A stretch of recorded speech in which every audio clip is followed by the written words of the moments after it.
नमस्कार. मी प्राध्यापक सतीश शिर्के या यूट्यूब चॅनलवरती आपण आत्तापर्यंत अनेक विषयाचे व्हिडिओ पाहिलेले आहेत आणि आपल्या पसंतीला सुद्धा उतरलेले आहेत. आज आपण असाच एक व्हिडिओ त्या ठिकाणी पाहणार आहोत. तत्पूर्वी आपण माझ्या चॅनलला नवीन असाल तर चॅनल लाईक करा, सबस्क्राईब करा आणि बेल आयकॉनचं बटन सुद्धा दाबा. तर विद्यार्थी मित्रांनो, मी आपणाला आज या ठिकाणी जो संगीत विषय आहे की ज्या संगीत विषयामध्ये अतिशय चांगले गुण मिळतात त्याची मार्च 2023ची प्रश्नपत्रिका मी सुरुवातीला तुम्हाला दाखवणार आहे. ही प्रश्नपत्रिका तुम्हाला मिळाली असेल जुन्या विद्यार्थ्यांकडून किंवा सोशल मीडियामध्ये PDF स्वरूपातून निश्चितपणे मिळाली असेल. परंतु मी त्यानंतर बोर्ड जे मॉडेल आन्सर दाखवणार आहे ते मॉडेल आन्सर अतिशय महत्त्वाचं ठरणार आहे. कारण तुम्ही जो पेपर लिहिता तो पेपर जेव्हा आमच्याकडे तपासायला येतो त्यावेळेस बोर्ड एक आम्हाला मॉडेल आन्सर देतं आणि हे मॉडेल आन्सरच्या आधारे आम्ही पेपर त्या ठिकाणी तपासतो. कशा पद्धतीनं तो तपासला पाहिजे याच्या संपूर्ण सूचना त्या मॉडेल आन्सरमध्ये असतात आणि ते तर तुम्हाला आत्ता समजलं तर संगीतामध्ये 90च्या पुढे मार्क्स अगदी सहज मिळतील. पहा, सुरुवातीला ही प्रश्नपत्रिका अतिशय थोडक्यामध्ये आपण पाहूया. रिकाम्या जागेचा प्रश्न असतो. 7 गुणांना पैकीच्या पैकी गुण त्या ठिकाणी मिळतात. प्रश्न क्रमांक 2 जोड्या लावण्याचा प्रश्न असतो. अ गट ब गट माहीत आहे तुम्हाला हे. प्रश्न क्रमांक 2 एका वाक्यात उत्तरे लिहा, 7 लिहायची. तर हाही सोपा प्रश्न असतो. चूक किंवा बरोबर लिहा आणि 7 पैकी 7 गुण मिळवा. हा प्रश्न त्या ठिकाणी तुम्हाला आहे. त्यानंतर प्रश्न क्रमांक 3 असेल, स्वातंत्र्यपूर्व किंवा स्वातंत्र्य काळातील संगीताची स्थिती सविस्तर लिहा. अतिशय मोठा प्रश्न असतो हा. 3 आणि 4 14 मार्काला आहे. त्यामुळे भरपूर उत्तर लिहिणं अपेक्षित आहे, सविस्तर उत्तर लिहिणं अपेक्षित आहे आणि मुद्देसूद लिहिणं गरजेचं आहे. टीप आहे पहा, त्या ठिकाणी 2 टिपा तुम्हाला लिहायचे. 7 गुणाला 1 टीप आहे, त्यामुळं तुम्हाला चांगले गुण त्या ठिकाणी मिळू शकतात. आणि प्रश्न क्रमांक 6 आहे, 14 गुणांचा सविस्तर उत्तराचा प्रश्न आहे. हा सुद्धा तुम्हाला मोठं उत्तर त्यानं लिहिणं गरजेचं आहे. प्रश्न क्रमांक 7 खालील प्रश्नांची उत्तरे लिहा. 8 गुणामध्ये तुम्हाला ते देता येईल आणि त्याचं उत्तर आपण त्या ठिकाणी लिहू शकतो. आणि त्यानंतरचा प्रश्न आहे कोणत्याही एका गीत प्रकाराची माहिती लिहा. 8 मार्क्स त्या ठिकाणी आहेत. म्हणजे एका गीत प्रकाराची माहिती द्यायला 4 मार्क्स त्या ठिकाणी असतील. तर अशा पद्धतीनं ही प्रश्नपत्रिका आहे. आता यानंतर जे मॉडेल आन्सर आहे ते अत्यंत त्या ठिकाणी महत्त्वाचं आहे. पहा, हा जो प्रश्न आहे हा अत्यंत महत्त्वाचा आहे. ही मॉडेल आन्सर पहा, गोपनीय लिहिलेवरती March history and development of Indian music paper number 65 आहे. 3 मार्कासाठी आणि 100 मार्काची प्रश्नपत्रिका असते.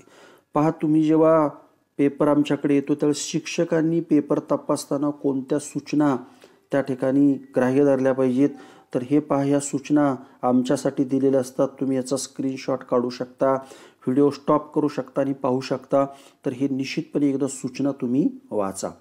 आता पहा, इथे जे आहे हे तुम्ही जर पाहिलं तर प्रश्न क्रमांक 1 अ आणि ब 7 गुणांसाठी त्या ठिकाणी आहे. पैकीच्या पैकी गुण त्या ठिकाणी मिळतात.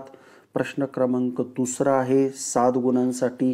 हे मार्किंग स्कीम तुम्हाला महत्त्वाची आहे. त्यानंतर दीर्घोत्तरी 14, पुन्हा 4था प्रश्न दीर्घोत्तरी 14. प्रश्न क्रमांक 5 आहे अ ब प्रत्येकी 7 गुण आहेत. पुन्हा 6वा दीर्घोत्तरी आहे 14 गुण आणि प्रश्न क्रमांक 7 अशा पद्धतीचं हे आहे. तर आपण आता पुढे जाऊन पाहूया. हे पहा, आता तुम्हाला हे दिलेलं आहे. रिकाम्या जागेचा प्रश्न जो आहे हा कोणतेही 7 त्या ठिकाणी लिहायचे आहेत आणि तुम्ही अशा पद्धतीने हे लिहू शकता. अर्थात वाक्य पूर्ण लिहा आणि महत्त्वाच्या शब्दाखाली रिकाम्या जागेखाली अंडरलाईन त्या ठिकाणी करा. त्यानंतर पुढे जाऊन आपण पाहू शकतो की जोड्याचा प्रश्न आहे. हा प्रश्न जर पाहिला तर अस्तंभ जसाच्या तसा लिहा आणि 7 गुणांसाठी ब स्तंभ त्या ठिकाणी तुम्ही लिहू शकता. तर अशा पद्धतीनं जोड्या योग्य पद्धतीनं थोड्याशा विचारविनिमय करून लिहिल्या तर इथं सुद्धा पैकीच्या पैकी गुण तुम्हाला मिळू शकतात. हे मॉडेल आन्सर अत्यंत महत्त्वाचं आहे पहा. त्यानंतर प्रश्न क्रमांक 2 आहे, एका वाक्यात उत्तरे लिहा. कोणतेही 7 अगदी पैकीच्या पैकी गुण मिळवून देणारा हाही प्रश्न आहे. 7 जरी विचारले तरी अगदी एका अर्ध्या सेकंदामध्ये तुमचं दुसरा प्रश्न तयार होतो उत्तर. त्यामुळे सर्व लिहा. जरी अनावधानाने एखादा चुकला तरी तुम्हाला पूर्ण गुण त्या ठिकाणी मिळतील. प्रश्न क्रमांक ब असतो, चूक किंवा बरोबर लिहा. कोणतेही 7 तर अशा पद्धतीनं फक्त क्रमांक टाकून चूक बरोबर असं जर लिहिलं तरी असतं. इथेही तुम्ही जास्तीचे लिहून ठेवा, तुम्हाला त्या ठिकाणी पूर्ण गुण मिळतील. प्रश्न क्रमांक 3 आहे, सविस्तर माहिती लिहा. आता हा प्रश्न तुमच्यासाठी महत्त्वाचा आहे. 14 गुणांना दिलेला आहे आणि याला भरपूर उत्तर अपेक्षित आहे, मुद्देसूद लिहिणं गरजेचं आहे. तर हे पॉईंट आम्हाला दिलेले आहेत की या पद्धतीनं तुम्ही पेपर तपासा, म्हणून तुम्हाला या पॉईंटमध्ये जे दिलेलं आहे ते तुमच्या उत्तरामध्ये येणं गरजेचं आहे. मुद्दा टाका, उत्तर लिहा किंवा निबंधवाजा लिहिलं तरी महत्त्वाच्या शब्दाखाली अंडरलाईन करा. 14 पैकी जास्तीत जास्त गुण मिळण्याची शक्यता या प्रश्नामध्ये असते. प्रश्न क्रमांक 4 आहे पहा, विधानाची सार्थकता पाठवा. हाही ब्रॉड क्वेश्चन त्या ठिकाणी आहे. इथं सुद्धा तुम्हाला सविस्तर उत्तर लिहिणं अपेक्षित आहे. तर हे सुद्धा मुद्देसूद लिहिलं पाहिजे. काय अपेक्षित आहे त्याच्यामध्ये पहा, हे मुद्दे याच्यामध्ये दिलेले आहेत. तर उत्तरामध्ये हे मुद्दे असणं अत्यंत गरजेचं आहे. त्यानंतर प्रश्न क्रमांक पहा 5 आहे, टिपा लिहा. टिपा लिहिण्याचा प्रश्न सुद्धा ब्रॉड क्वेश्चन सारखाच त्या ठिकाणी असतो. याच्यामध्ये सुद्धा 7 गुणांना टिप लिहिण्यासाठी तुम्हाला जर आलेली असेल तर तुम्हाला अशा पद्धतीनं हे मुद्दे जे आहेत हे मुद्दे त्याच्यामध्ये टाकणं अपेक्षित आहे आणि उत्तर लिहिणं अपेक्षित आहे. तर तुम्ही हे उत्तर लिहू शकता आणि प्रश्न हे टाकू शकता. त्यानंतर प्रश्न क्रमांक 5 ब, जलरंग वाद्य किंवा सनदी वाद्य तुम्हाला लिहिता येईल आणि त्याच्यामध्ये तुम्हाला हे मुद्दे टाका. त्याच्या वादन पद्धती असतील, वाद्यरचना असेल, हे सर्व तुम्ही लिहिलं की तुम्हाला पैकीच्या पैकी गुण हे मिळू शकतात. आता प्रश्न क्रमांक जो काही सविस्तर उत्तराचा आहे 6वा प्रश्न, याच्यामध्ये 14 गुणांना आहे. 14 गुणांचे जवळजवळ 3 प्रश्न दिसत आहेत. तुम्ही हे प्रश्न सविस्तररित्या लिहिले पाहिजेत. मुद्दे पहा याच्यामध्ये दिलेले आहेत.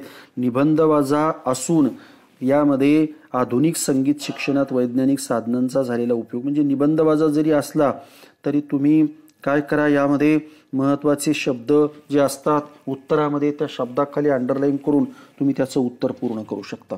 प्रश्न क्रमांक 7 आहे पहा, की लघुत्तरी प्रश्न असून 8 गुणांना एक प्रश्न आहे. त्यामुळं इथं लघुत्तरी जरी असला तरी उत्तर 8 गुणांच्या पद्धतीनं तुम्हाला लिहावं लागेल आणि या पद्धतीनं ही संगीत विषयाची प्रश्नपत्रिका आहे. विद्यार्थ्यांनो, तुम्ही माझ्या चॅनलवर जर गेलात तर प्लेलिस्टमध्ये जा, तुम्हाला 12वीचे अनेक प्रकारचे व्हिडिओ पाहायला मिळतील. त्यानंतर तुम्हाला त्या ठिकाणी निबंध असतील, भाषणं असतील, भविष्यातील क्रीडा मार्गदर्शन अशी स्पर्धा परीक्षा असतील मिळेल. जरूर पहा. तुर्तास आपण इथेच थांबूया. धन्यवाद.